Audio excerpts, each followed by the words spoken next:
and his passer rating is 30 points worse. So, Mike, how much pressure is on Lamar to make a playoff run after 2 straight early exits? There's some realistic pressure on Lamar Jackson, and I think Lamar knows that. I think Lamar can look at the last 3 games that he's played, and, you know, he can kind of marvel his game after that. You know, he's done well in the passing game. He's been a sensational passer, and he's been, you know, the ultimate dual threat as a runner. You know, that's going to have to be on full display. I don't think any team wants to see this Baltimore Ravens team in the playoffs, but for Lamar, after the early exits, the last 2 seasons, and it hasn't been good play in the playoffs for him. You know, this is the time to show and prove, and I think he used this weekend as a stepping stone. You know, once he gets into the playoffs, because I do think they get in, then he has to turn it up to a whole different level and show us what Lamar Jackson is really about. Like I said, no team wants to face this guy.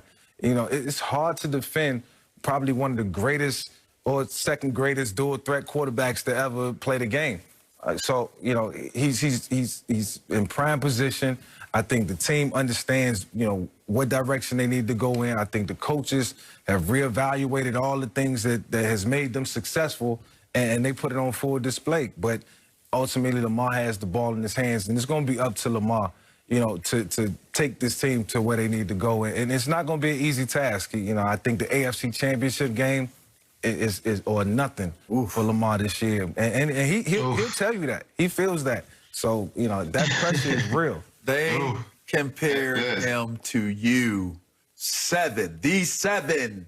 This guy, Mike Vick, for an entire season last year in terms of him being the next iteration of that next level athlete playing at the quarterback's position. And he delivered. And what's different this year than last year was he delivered on such a high level that he won the league MVP, that his team was a top-rated seed going into the playoffs. We're talking about pressure for the playoffs. They're not even in them yet. They have not even clinched a position in the playoffs yet, people. Hey, Crow, I don't know about you, but last time I checked, them Cincinnati Bengals, they on the street. Oh, don't do that. Steelers. They just beat the Steelers, and they beat the Texans. Now, you may say with the Texans, all right, hey, you can beat the Texans. All right. But they beat the Steelers. And here's what's impressive about them beating the Steelers is that they created a longer losing streak for the Steelers. Like, that was supposed to be a losing streak snap. All right. So when I look at this Bengals team, they're not as far away as we mentioned before. They're not a horrible team. I sit here and I suspect this is going to be a very stressful weekend for Lamar Jackson, because not only is he not in the conversation for being an MVP this year, but you got to win to get in, and it's against a familiar opponent. It's not going to be an easy deal. Cincinnati Bengals. Let's get into the playoffs first before it's AFC divisional or bust. Thank you. You got to get into the playoff first. And the way Cincinnati defense been playing the last 2 weeks, man, been playing sensational. One, they've been playing physical. You got to think, this game against Cincinnati is going to be very physical, because it's like, look, if I got to go home, you going home. And at the end of the day, and that's what it's about. That's what football is about. If we ain't going to the playoffs, you definitely ain't going to go. We will not let you win. I think that's the mentality that Cincinnati's going to bring into this game. But the other thing about Lamar is, yes, he has all the accolades during the season. He can do everything during the season. But when he gets into a playoff game, the game changes. And y'all know this. You can keen in on everything that somebody does great and take it away. Okay, you can't go into a playoff game and your number 1 receiver is Andrews, the tight end. You cannot have a number 1 receiver and Andrews being your number 1 receiver. That's the only person you can really throw it to, because Hollywood Brown can't get open. He can't get off a press. He can't do this. He can't do that.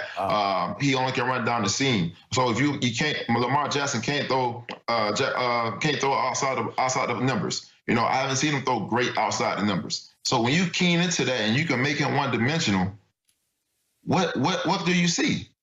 You got to understand, when we're going into this playoffs, man, we keen on the things that you do well. And now we're going to make sure we take all that stuff away. So you want to throw the 7 route, you want to throw the seam routes to tight ends, we're going to take it away. we want to try to scramble and get outside the pocket, we're not going to rush above your shoulders. What we're going to do is keep you in the pocket and make you step up and have somebody spine on you and hit you dead in the mouth when you step up in the pocket. So it's little things like that that teams are doing when you get into the playoffs against Lamar, and you see why he struggles. It's not the point that he's not trying to do. He's doing the same thing he's been doing all year, but teams keen into what you're doing into the playoffs a lot more than it is during the season. Well, I tell you what, if he play like he played the last 3 games, then it's going to be ugly for anybody that they face moving forward. And like we talked about. Mike, he did that last year. Yeah, but before they get in, they got to win this weekend, right? They got to win this weekend. You're right. His greatest highlight, the greatest highlight of his career came against the Cincinnati Bengals last year. And that was the one we had the spin movement, and he embarrassed about 5 or 6 guys. You know what they got to do? Cincinnati Bengals got to watch that film repeatedly throughout the week. This will be the last day, and then they'll watch it again tomorrow. I'm sure they have. Are they going to be shaking in their boots? A little bit of redemption.